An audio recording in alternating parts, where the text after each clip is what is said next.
There are only three things certain in life: death, taxes, and devaluations of our points. And well, today we have to deal with a third one. So today we're going to talk about some recent devaluations from Air France, from Marriott, and some others. My name is Sean, and I'm here with my co-host. Everyone, I'm Sherwin.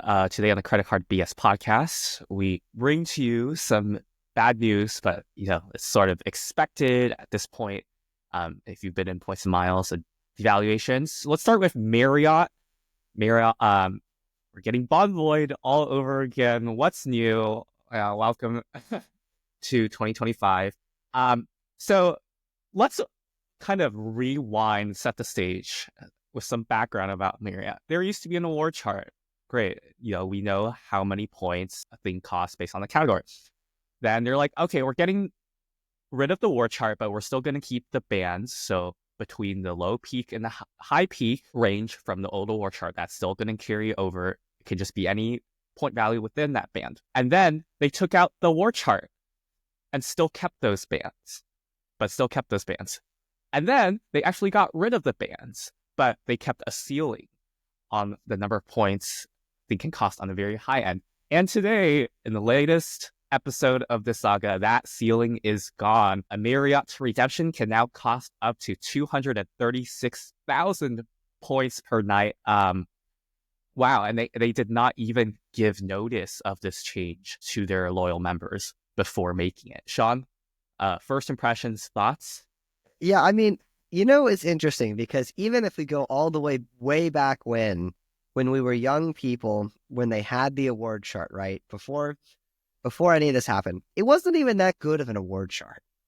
That's what's funny to me, is it wasn't like this was some amazing sweet spot that in the land of Bonvoy, if you could obtain just a few Bonvoys and you'd be able to stay at all these, it wasn't even that good. Like the charts, topped out at 100K, which was not cheap. Okay. Like that it wasn't even that good of an award chart. And then it's like, okay, now the points really just sucked, right? This was right after they removed the award chart. And then they just keep making them worse and worse and worse. And what I don't understand is, first of all, who's got all these Bonvoy points that they're redeeming? Consultants. What? Traveling consultants. Sure. But those are people that in theory are paying a lot of money, right? Like those are the companies ones. The companies are, but if I'm Bonvoy, who really cares, right? Like money's coming my way.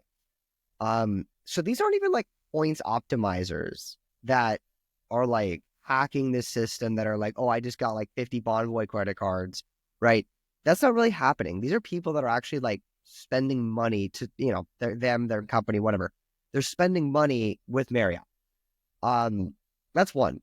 And other than that, it's like no one really has that many Bonvoy points, right? It's really only consultants. And even the people that have a lot of Bonvoy points, they don't even have that many compared to like how other programs have people with a lot of points in it, right?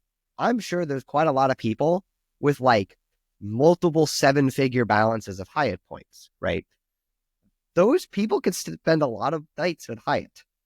With Marriott, you have 7-figure Marriott points. I mean, okay, yeah, you can get a decent redemption, but like what? With this new redemption, like you couldn't even afford, you could barely afford 5 nights at JW Masai Mara, right? Because JW Masai Mara used to be about 125,000 points a night. Now it's like 220,000 points a night, which is overnight, ridiculous. They just changed it. Like they just doubled it. Yeah. It's ridiculous. I think that I honestly don't really understand what exactly they're doing. I mean, maybe they just have a huge number of members. They're cutting costs. That's just the But does it even save them that much? What's interesting though is like a lot of these properties don't even have that big of a problem with award redemptions in terms of like, I think like any unredeemed point like counts as a liability on their balance sheet. So they're just okay.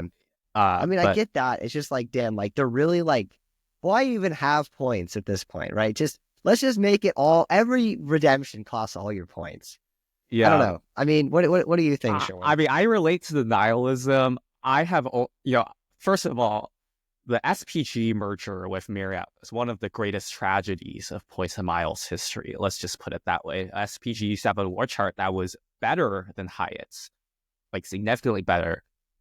And then, when they merged, those points from SPG to Marriott became like 1 to 3. which is nothing, right? Those SPG points were like 2-3 cents per point, maybe even more easily. And yeah, it's just all gone downhill. And I'm very sad that, but not surprised that they did not give notice so that people could at least burn your points. Let's contrast this to how Hyatt handles devaluations, right? Hyatt has a practice of having an award chart where every hotel signs a category, and for that whole year, it'll only be one of 3 price points, regardless of the cash price. And then every year around March, you're going to have a round of devaluations where they reprice hotels into different categories, which is understandable. But this process is announced ahead of time. They give you time to lock in bookings for next year, where the old prices are honored if you book before those category changes take effect. And if you book ahead of time and it actually drops in price because of a repricing, they'll refund you the difference. So, that's a much better practice. Like, I understand devals need to happen, but they don't need to happen like this, right? Like, we see Hyatt as a good example of how to handle it in a way that's more graceful to the consumer. And even Hyatt's devals aren't even like 100% always a deval, right? Because it's at a repricing, sometimes actually the price does drop, and it's like a net certain, property specific, like a certain properties, it can be a benefit to you. But like Marriott just seems like, no, just increase it. Doesn't matter. This is not new, even though this is like an overnight deval. Like 50K certificates used to be able to get you maybe, in certain locations, some Ritz-Carltons or like, even in the US, like decent, high tier redemptions. And, last year when I got the 5 free nights, 50K certs from the Bonvoy Boundless card, I was just burning them at like Fairfield Inns and like random motels that were like refurbished into hotels. Like, I'm not kidding. Like, they were very difficult to use. So anyway, let us know what your thoughts about this Marriott devaluation are down in the comments. But let's move on to the other devaluation that we should talk about, and that is of Air France flying Blue. So Air France is flying Blue program has had a very competitive saver award rate, in my opinion, if you want to go to Europe. So they recently increased prices between 15 and 25% from Europe across all cabins. So economy, premium economy, business class. So for example, US to Europe, San Francisco to Paris used to be 50K on their low end, and now it is 60K. Thoughts, John? I personally don't think this is the worst. Obviously not good, but could have been a lot worse in terms of the number of points they were going to charge more for. Yeah, I mean, honestly, I think it's not a bad devaluation, especially considering how competitive the price is. 50K to Europe business class really could, especially when you factor in that there's like transfer bonuses oftentimes. Yeah, transfer bonus. So 60K, that's still really good. I don't mind that. Obvious, like if doing a devaluation like that prevents them devaluing more significantly, that's fine with me. I think it's still a competitive price, like very competitive. I don't think there'll be all too many redemptions where people going, oh my God, I was going to go on my dream vacation and they raised the price 10,000 points. Oh my God, it's going to, derail my dream vacation that I've always wanted. Yeah. I don't think it's going to happen for most people. So I don't have that big of a problem with it, especially compared to how significant the Marriott one we just talked about is.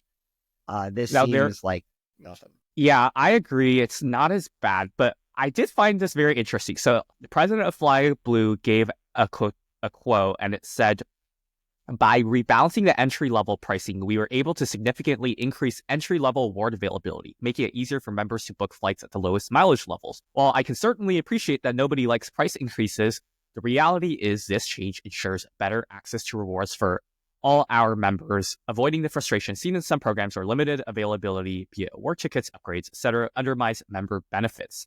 Now, so he seems to suggest that by this slight modest increase in price will lead to greater award availability.